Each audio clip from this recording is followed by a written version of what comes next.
Hey guys, welcome back to the channel. Today we're going to be covering something a little bit different, and I kind of got this idea from Mike Mullis, who was streaming some SCHMUPS this weekend. And he posed the question towards me of, well, what good ones are on Steam? And I'm like, that's a good question, because I've dove into this a little bit before, but not too deeply. Because I don't often go hunting for a shmup. I do enjoy them from time to time, but I never really dug much into the library to really look into them. And he also made a comment of, well, they don't really make these anymore. Well, you're wrong, because they do. Because I found at least 5, well, okay, possibly 6. I have an outlier that I don't know how to classify. So I'm going to let you guys be the judge on whether or not that one counts as a shmup. But for now, let's go ahead and get to it and go into at least 5 shmups that you're probably going to want to pick up on Steam before you get your Steam Deck. That's right. That's right. We're coming up on close time for the Steam Deck. It's time to start getting those computers ready for the Steam Deck. Let's go! Okay, we're going to start off with some really simple, basic, single screen shmups. Now, this one's Beat Hazard 2. And the thing with Beat Hazard, and it's been around for a while, actually this game's been around for a while too, is the fact that your music controls not only your power level, but the kind of enemies and the number of enemies you face. Meaning every track, you get something different. It's kind of procedurally generated. The more power-ups you get, the more power you get, means the more power you have when the beat's high and really thumping. The more the numbers that you pick up allow you to have a higher multiplier to get a higher score. You can pick up bombs, you can pick up things like that. This game is gorgeous to look at. It's easy just to fall into play with the way the music goes. A lot of the synth tracks and things like that are just outstanding in this game. I've been a big fan of Beat Hazard on my phone for years and decided to pick up the second one for my PC, and I was not disappointed. It's a great twin stick shooter where you move with one stick, you shoot with the other stick, and you can just keep firing till your heart's content. It's very fair in the fact that it will show you where things are going to kind of spawn in.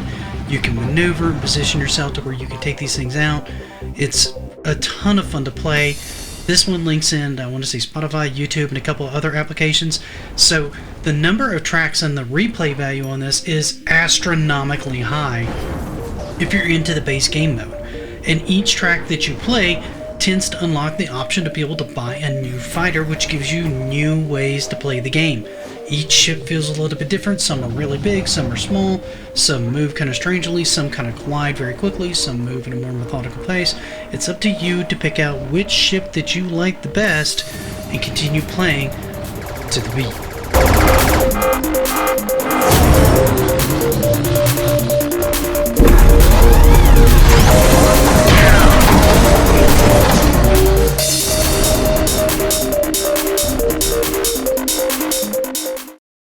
Okay, the next one we're going to talk about is Jamestown Plus.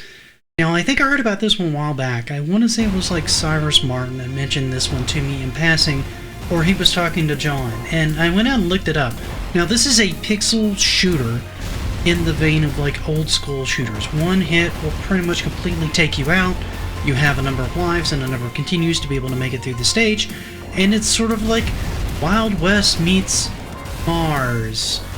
Yeah, it's got kind of a bizarre feel going on because it very much feels like it's got Wild West style sort of music and feel to it, but you're on Mars fighting Spanish conquistadors that are in spaceships and things like that. It just gets crazy fast. There's all sorts of like aliens and things like that coming at you, and it's just a wild ride all the way through. You unlock different fighters as you go through the different story. Each one of the ships controls slightly differently, and they all have their own various different power-ups. You have like a vault mode that'll let you kind of shield yourself so you can move through some of the excessive damage that's coming in and things like that. One critique on this is it seems to have like 5 or 6 stages, and I got through stage 3, and then when I wanted to go to stage 4, it told me I had to go back to stage 1 through 3 and beat them on a minimum difficult before I could even unlock the next stage. So it does basically gate you a little bit in progression until you get a little bit better at the game and can go through some of the higher difficulties. So if that's not your bag, you may want to avoid this one, but if you're looking for a cool pixel-based shooter that has a lot going on, but feels somewhat fair, you could honestly do quite a bit worse than Jamestown Plus. This is a fun little game. It'd be great on the go. It's great to just play straight up. I've had quite a bit of fun with it. The story is actually quite good. It's actually acted out pretty well. Just normal text-based pieces of story between missions and things like that. But honestly, for me, that's enough for a game type like this. It's well worth, I want to say, the sub $20 asking price that they have for this one. And I think you're going to get quite a bit of enjoyment on it. I feel like there's going to be a decent amount of replay value with it, particularly with the number of ships that you can unlock in this one. So check it out if you haven't.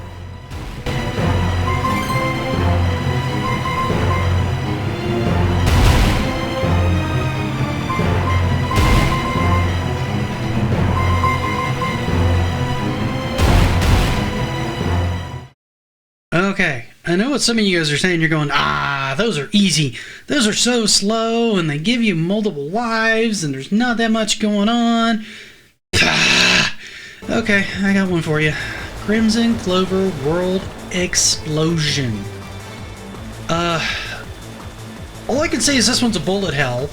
And by bullet hell, I mean there were times on the screen where I wasn't sure how I was maneuvering through things before I got exploded multiple times. There were times where I couldn't tell what was hitting me, and what was hitting me, and what was coming out. Liberal use of bombs is recommended, and timing them appropriately is recommended. A lot of this is not translated into English, so you're gonna have to either find a guide online or just kind of figure it out as you go along. It's a gorgeous shooter. It's a very fast-paced shooter. You have tons of firepower going out from the very get-go, but you've also got a ton of it coming in. So you better be quick, and you better be able to see yourself amongst the chaos that ensues, because otherwise, you're going to be dying a lot. And I'll be honest, I went ahead and bought this one. What you're seeing now is the demo, but I went and bought it after the demo, and holy cow. If you think what you just saw on screen is crazy, wait till you get a couple levels deep, son. Woohoo! This one's definitely going to test your shooter skills. I guarantee it.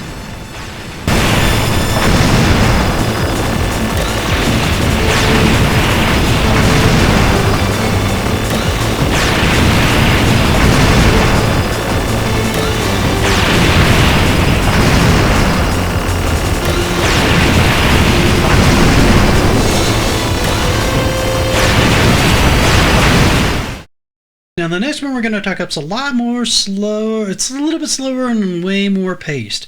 This is Skyforce Reloaded.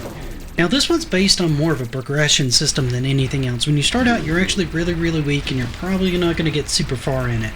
The idea is to collect a number of stars and points while you're in there and collect parts for other ships.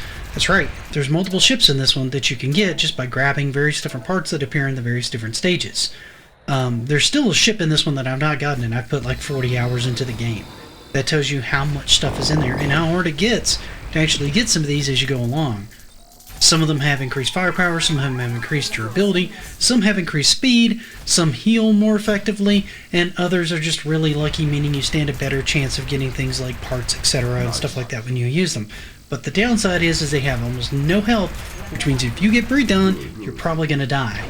The other thing with this is, like most of your guns and weapons and missiles and things like that, you can basically bump up as you go along.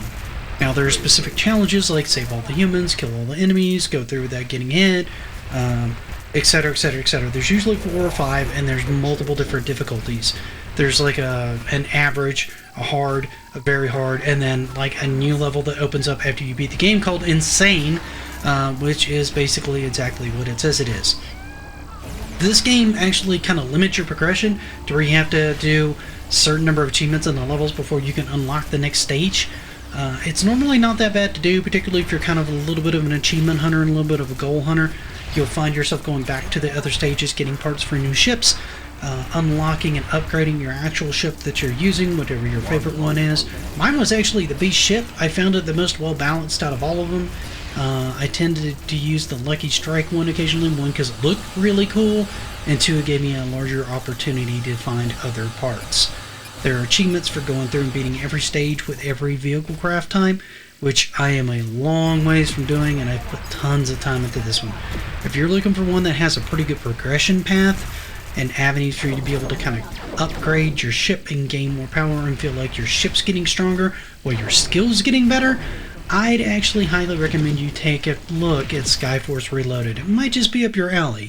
It's a bit slower than some of these others on the list, but that's not necessarily a bad thing because there's a lot to chew on in this game. So check it out. Nice.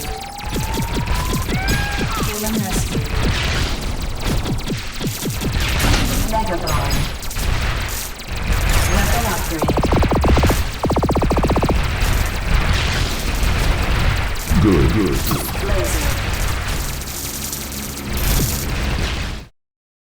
Here's another cool one that I hadn't really even known existed until I started making this video. Anger Force Reloaded. I have no idea what the Reloaded means. Maybe there was another version before this. Maybe you guys can tell me in the comments. This has about 4 or 5 characters and actually has a story to go along with the campaign where basically you go through different difficulties at the stages on it, unlocking more of the story as you go. You start off on the noob level, which is 3 stages that you have to complete in order to finish the game, and it's a good way to kind of gently break you into the game. One of the things that's nice about this one is the pacing. If you're inexperienced to shooters, this is actually a pretty good one to jump in on because the bullet speed is slower. There's less bullets on the new level than there is on the normal level, and then there's a veteran level on top of that. And you unlock each one by completing the previous one. So you can't just start in veteran and get yourself in trouble. You go through the earlier ones first. So you can see a lot of repetition of bosses and things like that, but you're also going to see brand new bosses each time you go through a different mode. And you actually have an upgrade path on this from general upgrades that you can do, where you can upgrade things that are more generalist focused, bombs, more health, etc., things like that. That way you can take more hits and go through the stage. There's things that shoot out smart missiles when you pick up power-ups and things of that nature.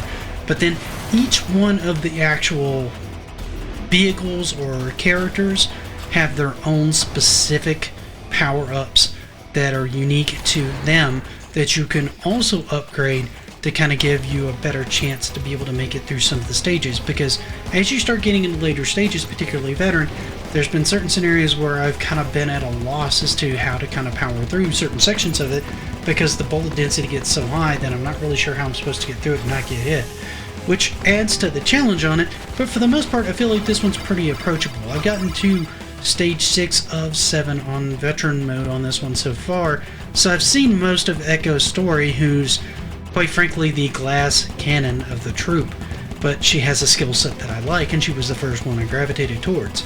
So once I get through with her, I'll probably go through with some of the others and check them out. I feel like you probably got a good 5 or 8 hours out of this one, and this is another one of those that's like so $20. So if you haven't checked this one out on Steam, it's called Anger Force Reloaded. I recommend that you check it out. You might just find that you have quite a bit of fun with it. Let me know what you guys think of this one if you pick it up, alright?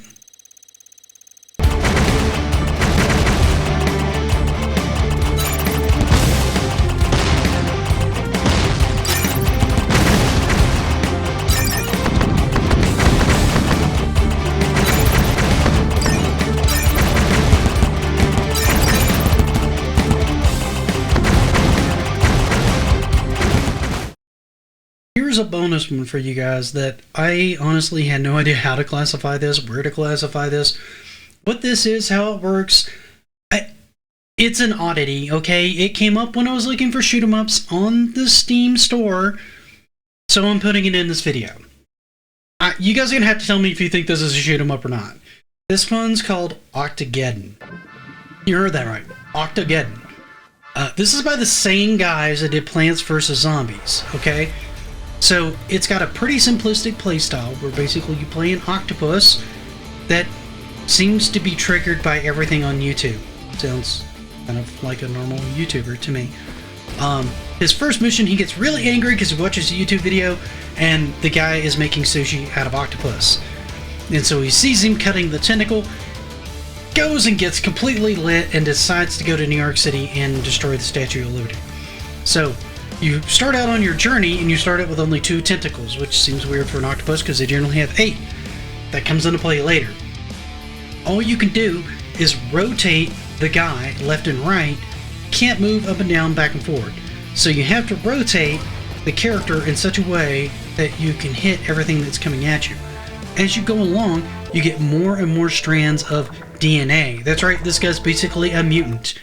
So not only can you add more tentacles by spending the money that you get in-game to basically be able to add more tentacles, you can infuse it with the new DNA of the various different samples that you get. So you can have a penguin head that will freeze things. You can have a chicken head that'll launch eggs that does low damage but has good splash. You can have a snake head that'll shoot venom. You can have a porcupine that will shoot quills. You can have a lobster leg that will basically has no range, but anything that comes in close it's going to do massive damage to. How you assemble these and how you arrange these kind of leads directly into your success in the game. As you go further along in the game, you actually go up on land. You still use the left and right bumpers or the left and right on the stick, but now it moves you back and forth. You can't move up and down, you can just move left and right, and how you rotate along your axis determines which head is actually viable, because the ones that are touching the ground can't fire at that time. That's when you're actually going in to destroy the Statue of Liberty.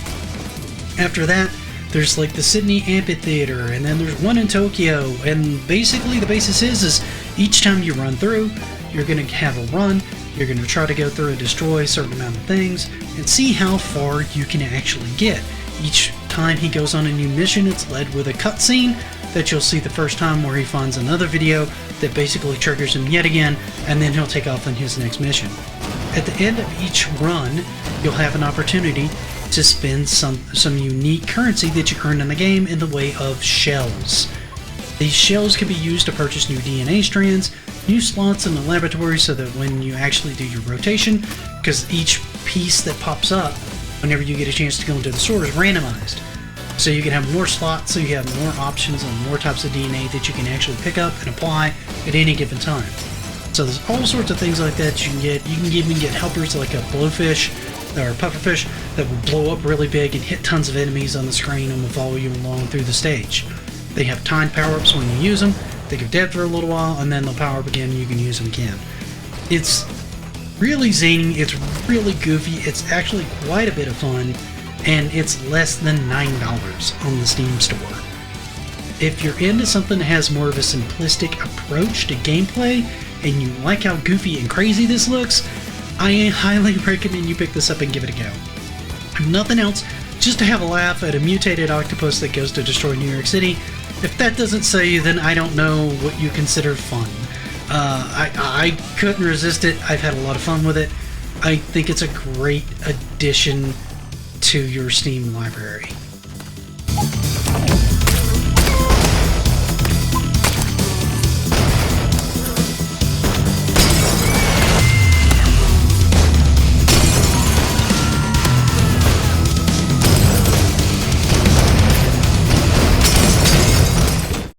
Well, there you go, guys. Those are technically 6, depending if you count Octogeddon or not, shmups that you could pick up now on Steam. Pretty much every single one of these is $20 or less. A lot of these are under $15. Some of them are under $10. So they're pretty good bargain games with a lot going on in them that I think you guys would enjoy.